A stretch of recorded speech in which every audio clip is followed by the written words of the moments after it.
నా ప్రభువును రక్షకుడైన యేసుక్రీస్తు వారి నామములో ఈ మాటలు వింటున్న ఆత్మీయ కుటుంబ సభ్యులందరికీ నా యొక్క హృదయపూర్వక వందనాలు. ఈరోజు నా కోసం ఆత్మీయ కార్యక్రమానికి మిమ్మల్ని అందరినీ ప్రేమపూర్వకంగా ఆహ్వానిస్తూ ఉన్నాను. చిన్న ప్రార్థన చేసుకుని ఈ దిన వాక్యాన్ని ధ్యానము చేద్దాం. పరిశుద్ధుడా, ప్రేమగల తండ్రి, గొప్ప దేవుడా, కనికరము గల దేవానికి వందనాలు. ఈ సమయంలో నీ మాటలు వినటానికి మాకు ఇచ్చిన గొప్ప సమయాన్ని బట్టి నీకు వందనాలు చెల్లిస్తూ ఉన్నాం. ఈ సమయంలో నీ మాటలు వినుటుంటుండగా దేవా తండ్రి, నీ మాటల ద్వారా దేవా మాలో ఒక మార్పు రావటానికి మీరే సహాయం చేయమని యేసునామములో ప్రార్థిస్తున్నాము తండ్రి. ఆమేన్. ఈరోజు దేవుని వాక్యము కొలసీలకు రాసిన పత్రిక 3వ అధ్యాయము 26వ వచనము. మీరేమి చేసినను అది మనుషుల నిమిత్తము కాక ప్రభువు నిమిత్తమని మనస్ఫూర్తిగా చేయుడి. ఈ వాక్య భాగాన్ని మనము పరిశీలన చేసినప్పుడు మనము చేసేటువంటి పనులు, మనము చేసేటువంటి కార్యములు ఏవైతే ఉన్నాయో అవి మనుష్యుల నిమిత్తము కాక ఎవరి కోసము చేయాలి అంటే ప్రభువు నిమిత్తము చేయాలి. అయితే ప్రభువు నిమిత్తము ఎలా చేయాలి అంటే మనస్ఫూర్తిగా చేయుడి.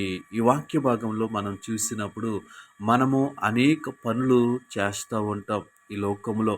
ఆ పనులు చేసేటప్పుడు అవి మనుషుల మెప్పు కొరకు కాకుండా, అవి మనుషుల దృష్టిలో ఆలోచన కలిగినటువంటివి కాకుండా దేవుని దృష్టిలో మనము చేసేవారుగా ఉండాలి. దేవుని నిమిత్తము మనము చేసేవారిగా ఉండాలి. దేవుని నిమిత్తము ఎలా చేయాలి? మనస్ఫూర్తిగా చేయడి. దేవుని నామానికి మహిమ కలుగునుగాక. ఈ లోకంలో జీవిస్తున్నటువంటి మనము ప్రతి కార్యము, ప్రతి పని కూడా దేవుని చిత్తములో మనము చేసేవారిగా ఉండాలి. దేవుని నిమిత్తము మనము చేసేవారిగా ఉండాలి. మనస్ఫూర్తిగా చేసేవారిగా ఉండాలి. ఎప్పుడైతే ఆ విధంగా మనము చేస్తామో దేవుడు మనకి తోడుగా ఉంటాడు. ఎందుకు అంటే ఈ లోకంలో మనము ప్రస్తుతము చూసినట్లయితే ప్రతి వ్యక్తి కూడా వేరొక వ్యక్తి యొక్క మెప్పు కోసము, ప్రతి వ్యక్తి కూడా ఇతరుల కొరకు, ఇతరుల దృష్టిలో ఉండటానికి, లేదా ఇతరులు తన గురించి మంచిగా అనుకోవటం కోసము ఈ లోకంలో అనేక మంది ఆయా పనులు చేస్తున్నటువంటి వ్యక్తులను మనము చూస్తూ ఉంటాం. ఇతరుల మెప్పు కోసము, ఇతరుల గొప్ప కోసము, ఇతరుల పొగడ్తల కోసము చాలామంది చూస్తూ ఉంటారు. అయితే దేవుని వాక్యం సెలవిస్తూ ఉంది, ఉదయకాల సమయంలో మీరేమి చేసినను అది మనుషుల నిమిత్తము కాక, మనుషులను దృష్టిలో పెట్టుకోకుండా, మనుషుల పొగడ్తలకు కాకుండా, మనుషుల దృష్టిలో ఉండాలని కాకుండా ప్రభువు నిమిత్తము దేవునామానికి మహిమ కలుగునుగాక. మనం ఏది చేసినా సరే మనల్ని ఎవరు గుర్తించాలి అంటే మన ప్రభువు మనల్ని గుర్తించాలి. మనం ఏది చేసినా ఎవరికి సంతోషము కలగాలి అంటే ప్రభువుకు సంతోషము కలగాలి. మనం ఏది చేసినా ఎలా చేయాలి అంటే మనస్ఫూర్తిగా చేయాలి. అంటే ప్రభువు నిమిత్తం మనం చేస్తూ ఉన్నప్పుడు మన హృదయపూర్వకంగా దాన్ని మనము చేసేవారిగా ఉండాలి. ఎప్పుడైతే మనం హృదయపూర్వకంగా మనము చేస్తామో అది అనేక మందికి ఆశీర్వాదకరముగా ఉంటుంది. అంత మాత్రమే కాదు, ఆ పని, ఆ కార్యము మనకు ఒక గుర్తింపును తీసుకొస్తుంది. దేవుని నామానికి మహిమ కలుగునుగాక.